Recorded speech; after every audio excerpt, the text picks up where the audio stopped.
Sing to me of heaven, sing that song of peace from the toils that bind with release.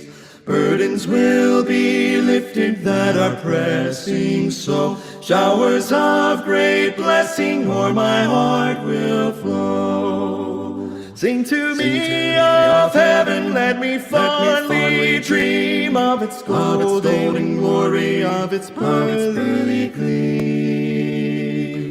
Sing to me when shadows of the evening fall. Sing to me of heaven's sweetest song of all.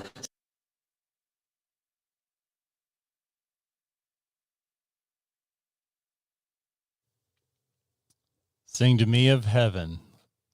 We learn about heaven in the Scriptures, and Jesus came down from heaven to tell us about heaven. So we're studying about Jesus and the Scriptures, particularly his attitude and use of the Old Testament Scriptures. So I hope you've been involved in this from start to finish and that it's profitable for you. It certainly has been for me. Say it with me. Psalm 118, verse 24, this is the day the Lord has made. We will rejoice and be glad in it. Remember Hebrews 3 and verse 13, but exhort one another daily while it is called today, lest any of you be hardened through the deceitfulness of sin. Well, we want to continue in this series that we've started, and I hope that as you think about Jesus and the Scriptures, it will encourage you to have confidence in the Scriptures the way Jesus did. And, you know, what it boils down to is if you're going to believe in Jesus, then you're going to believe in the validity and the authenticity of the Old Testament Scriptures, because he did. If you don't believe in the authenticity of the Old Testament, you just can't say that you're a true believer in Jesus, because he did. So today, in this segment, we're going to look, first of all, at Jesus' attitude and use of the Old Testament book of Daniel, and then just a general overview of how he felt about the Old Testament in general. So get your Bibles out and join in if you're in a place that you can do that. And I'll try to document some of this in the description before we air this. So think about Jesus' use of the book of Daniel. First of all, I would just like to say that the book of Daniel is one that it seems to be fraught with controversy. When we start doing a little research on Daniel, you find out that people say all kinds of things about the book that, for one thing, the date becomes very, very important. Let's see, what's the website? It just left me. I think the abbreviation is AAP. It just left me. I'll try to find that and include that when I can. But there was an article that I read there about why the date is so important. And it basically boils down to either Daniel was a prophet predicting by the Spirit the future, or we water it down and make it at a later time, so that he'd have more knowledge of these things than he lets on. Also, some people say it wasn't Daniel. It wasn't Daniel that wrote the book. It's that was just the pen name or his nom de plume. But it really boils down to, was it Daniel? Was it at the time that he said? If it wasn't, it can't be trusted. And one way that we can know that it was Daniel and it was at the time that he said is because Jesus referred to it.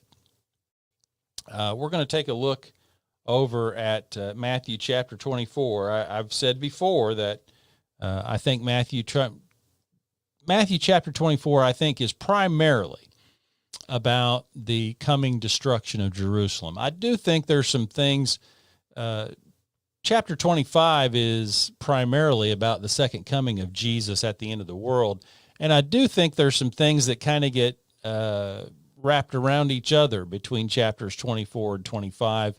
And it might be a little difficult to distinguish, or to do some things apply to both, because they are very parallel events. I mean, if you lived in Jerusalem at the time the Roman army invaded, Titus being the commander, it was the end of the world for you. I mean, and when you read chapter 25, it's going to be about the literal end of the world, this world. And so, you know, it's just like those people on 9/11. I mean, those people that were in that tower, that was the end of the world for them. The destruction of Jerusalem was the end of the world for Jews then, in 70 A.D. These things do kind of get wrapped around each other because of that. But I want you to look over with me at Matthew chapter 24 and verse 15, where Jesus says, "Therefore, when you see the abomination of desolation spoken of by Daniel the prophet standing in the holy place, whoever reads, let him understand. Then let those who are in Judea flee to the mountains." Now, it looks like this parenthetical phrase here, whoever reads, let him understand, is probably added by the one writing the book here, Matthew. But the rest of this is all Jesus. Therefore, when you see the abomination of desolation spoken of by Daniel the prophet. So does Jesus have any doubt as to the authenticity of the book of Daniel? No. Does he have any doubt as to the author? No. He says, not spoken of in the book of Daniel, but spoken of by Daniel the prophet. Now, folks, that's conclusive. If you believe Jesus, then you believe that Jesus knew Daniel was the author of the book bearing his name. Let's just go over and see that real quickly, where Daniel writes of that. In Daniel chapter 9, verses 26 and 27, after the 62 weeks, Messiah shall be cut off, but not for himself, and the people of the prince who is to come shall destroy the city and the sanctuary. The end of it shall be with a flood. Until the end of the war, desolations are determined. Then he shall confirm a covenant with many for 1 week, but in the middle of the week he shall bring an end to sacrifice and offering, and on the wing of abominations shall be one who makes desolate. Even the consummation which is determined is poured out on the desolate. Then in Daniel chapter 11 and in verse 31, Daniel writes, "And forces shall be mustered by him," the one coming, "and they shall defile the sanctuary fortress. Then they shall take away the daily sacrifices and place there the abomination of desolation." And then in chapter 12 and verse 11, Daniel says, "And from the time that the daily sacrifice is taken away and the abomination of desolation is set up, there shall be 1,290 days." So these are the things spoken of by the prophet Daniel. And Jesus, when making reference to those things, calls him by name, says he is the author, and he says, you know, have you not read this? When you see this, then you'll understand, because this is what the prophet Daniel said. This is how it's going to come about. Jesus quoted what Daniel had written. And what about the rest of the Old Testament? I'm going to try to leave a link in the description to something like this. This is just a list that I found and kind of put together, but there are several places that you can get lists like this of Old Testament passages cited by Jesus. And it is just amazing, folks. I mean, if you'll just take a few minutes, it will make the connection between Jesus and the Old Testament scriptures for you. Jesus refers to virtually every period of history recorded in the Old Testament. He talks about the creation of man. He talks about the institution of marriage. He makes reference to the death of Abel and the days of Noah and the flood. He identifies and talks about the destruction of Sodom, the history of Abraham, makes a reference to the burning bush passage, talks about the manna in the wilderness, confirms as an actual real event the miracle of the brass serpent in the wilderness. He makes reference to the wanderings of David and talks about the glory of Solomon, the ministries of Elijah and Elisha, makes reference to Jonah, as we talked about in our last study, and even gives as an A to Z example the righteous blood from Abel to Zechariah. Jesus, in short, accepted all of the Bible, not just part of it. So again, I'd like to make the statement, if you claim to accept Jesus as the Christ, then you must accept all of the Bible because Jesus did. If not, it's really an empty claim. Jesus said the Old Testament scriptures were fulfilled in him. And so I want to just make reference to a couple passages as we're running out of time here. Both of these will come again from Luke chapter 24. Now, Luke chapter 24, we were in Matthew 24 earlier, but in Luke chapter 24, this takes place after the death, burial, and resurrection of Jesus. Jesus has been raised from the dead. He's now alive in bodily form, walking upon the earth. And when we go to Luke 24 and verse 25 beginning, Jesus is now walking, and this is in an area between Jerusalem and a village called Emmaus. And I'm just going to go quickly. I'm going to start in verse 13 so we can get down to verse 25. But just to give you some context, it says, "Now behold, two of them were traveling that same day to a village called Emmaus, which was 7 miles from Jerusalem. And they talked together of all these things which had happened." Now, what they're talking about is the trial, death, burial, and resurrection of Jesus.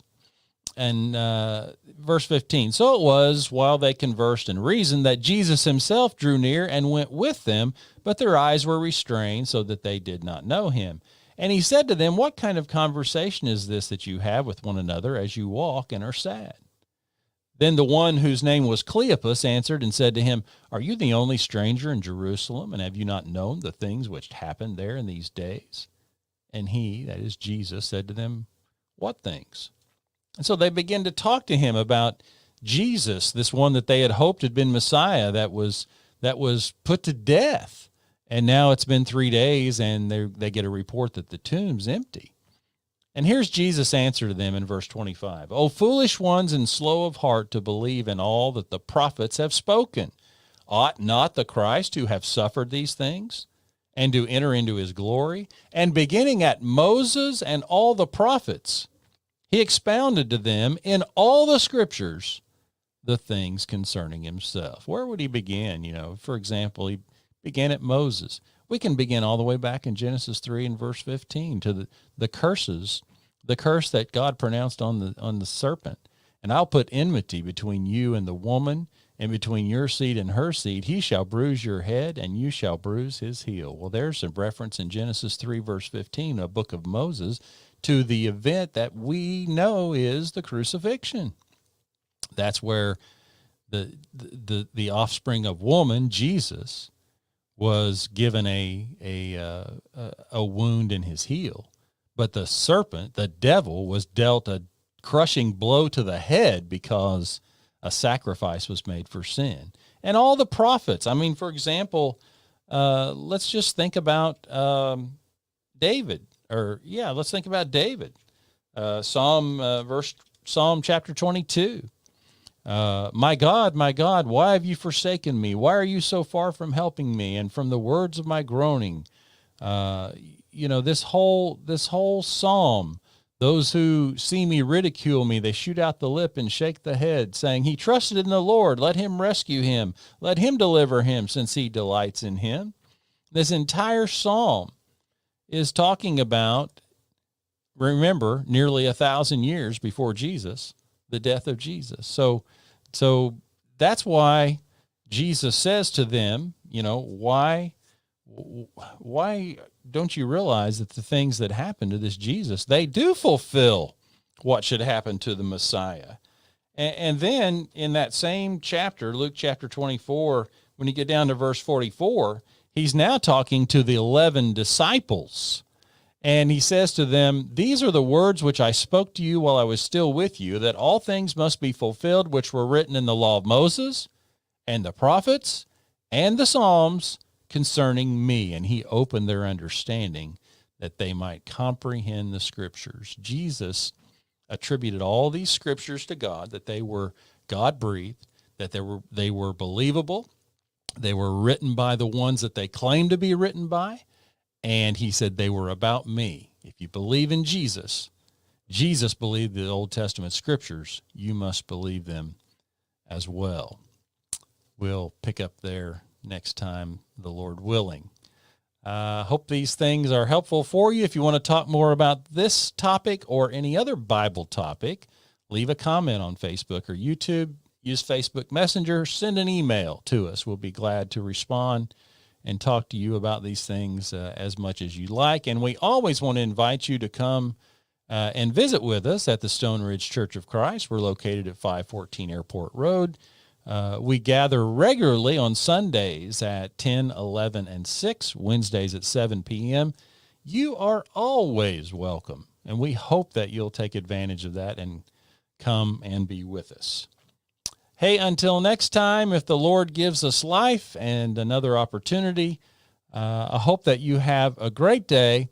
And as you think about these Old Testament Scriptures, realize that if you believe in Jesus, you believe in those Scriptures. Sing to me of heaven as I walk alone, dreaming of the comrades that so long have gone. In a fairer region among the angel throng, they are happy as they sing that old sweet song. Sing to me of heaven, let me fondly dream of its golden glory, of its pearly gleam. Sing to me when shadows of the evening fall. Sing to me of heaven's sweetest song of all.